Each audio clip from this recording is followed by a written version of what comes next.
Imagine one man who redrew the map of Europe, a general who moved armies faster than anyone in history, a ruler who made kings and toppled empires. This was Napoleon Bonaparte. By the early 1800s, his power was absolute. From the shores of Spain to the plains of Poland, the continent answered to him. It seemed as if nothing could stop his ambition. And then, at the very height of his power, he made a single decision. A decision that would lead to one of the greatest military disasters in history and bring his empire crashing down. In 1812, Napoleon turned his gaze eastward toward Russia. On paper, Russia was an ally, but in reality, trust had crumbled. Tsar Alexander I had defied Napoleon's continental system, reopening trade with Britain. To Napoleon, this was a direct challenge. He believed Russia needed to be taught a lesson, a swift, brutal lesson to ensure the rest of Europe remained in line. This wouldn't be just another war. It would be a demonstration of overwhelming force.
The Russian army under the command of Barclay de Tolly refused to fight.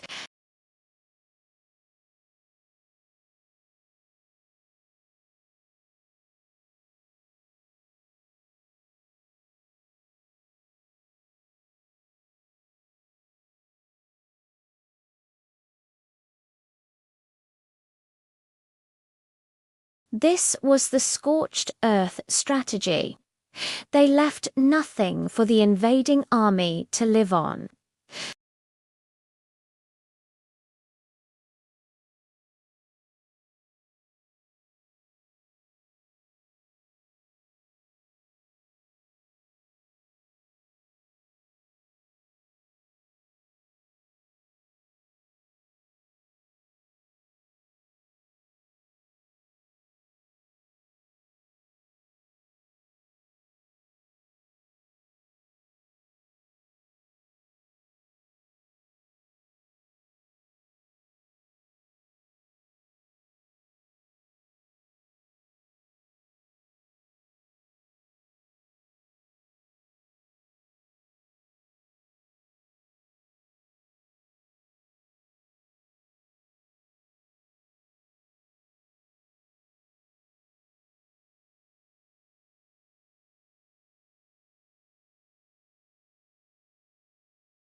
What followed on September 7, 1812, was one of the single bloodiest days of the entire Napoleonic Wars.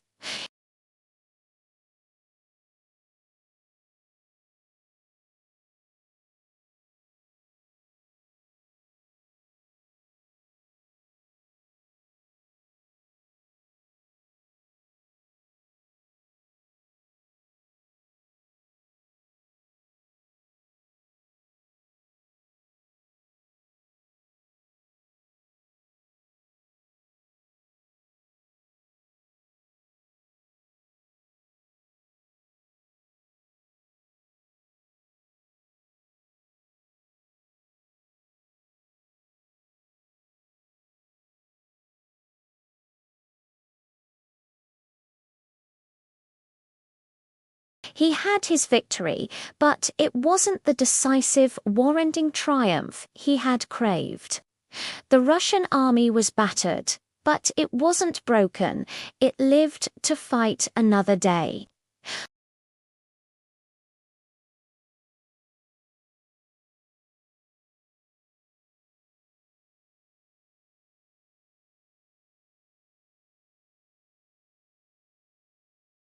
Instead, he found a ghost town.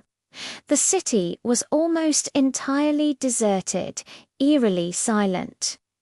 Napoleon set up his headquarters in the Kremlin, waiting for Tsar Alexander to send a peace offer.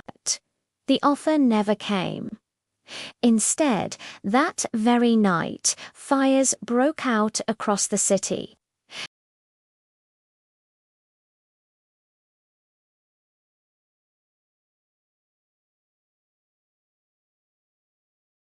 The wooden city burned to the ground, destroying any hope of shelter or supplies for the French army.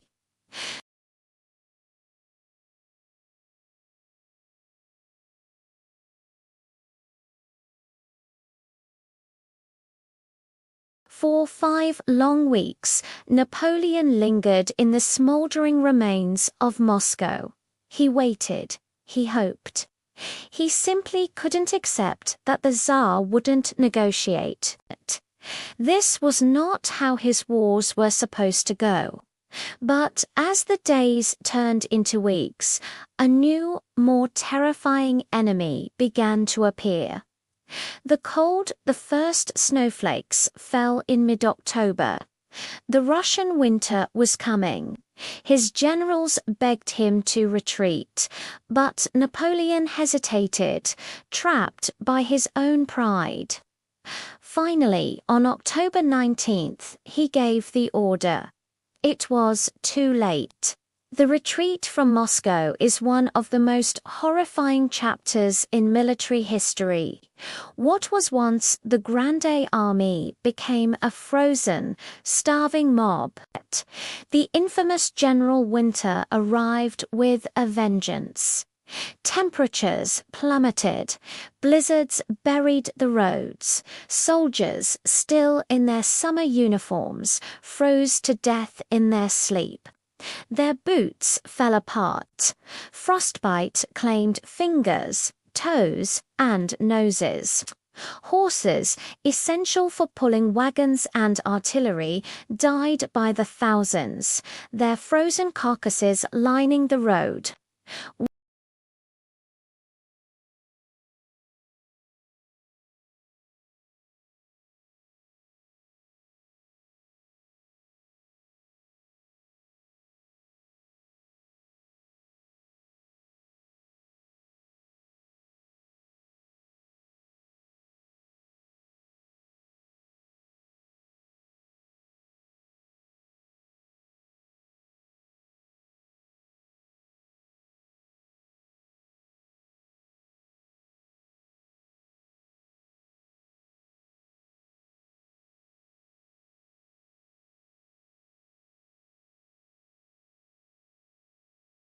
The most famous and terrible moment came at the Berezina River.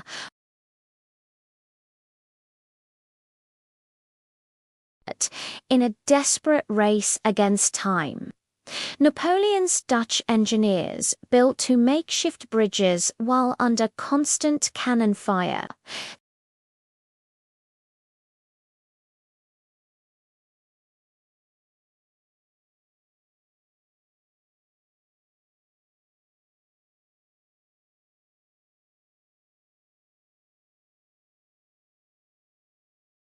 While a core of the army managed to escape, thousands were lost.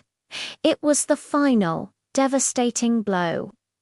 By the time the last remnants of the Grande Army staggered back across the Niemen River in December, the scale of the disaster was clear.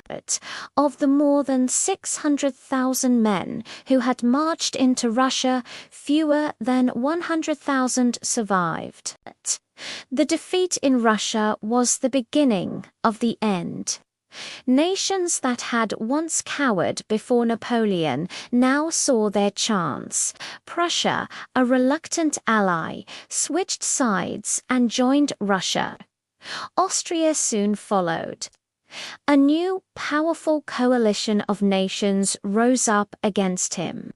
For the next 2 years, Napoleon fought with his old brilliance, but he was outnumbered and outmatched. He was fighting with teenage conscripts against the veteran armies of a united Europe. In 1814, the Allied armies marched into Paris. Napoleon was forced to abdicate and was exiled to the small island of Elba. His empire, built over a decade of stunning victories, had crumbled in less than 2 years.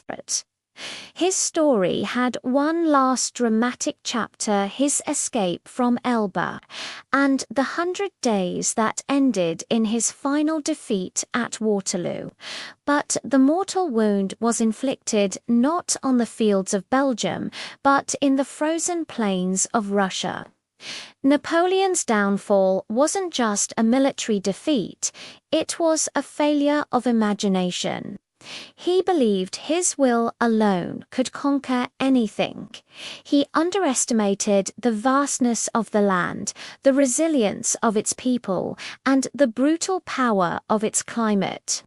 He flew too close to the sun, and the Russian winter brought him crashing back to earth. The man who conquered a continent was ultimately defeated by snow and ice, a lesson in how even the greatest empires can be broken by a single catastrophic miscalculation. Thanks for watching. If you found this story fascinating, don't forget to like, subscribe, and hit that notification bell for more deep dives into history's most epic moments. See you next time.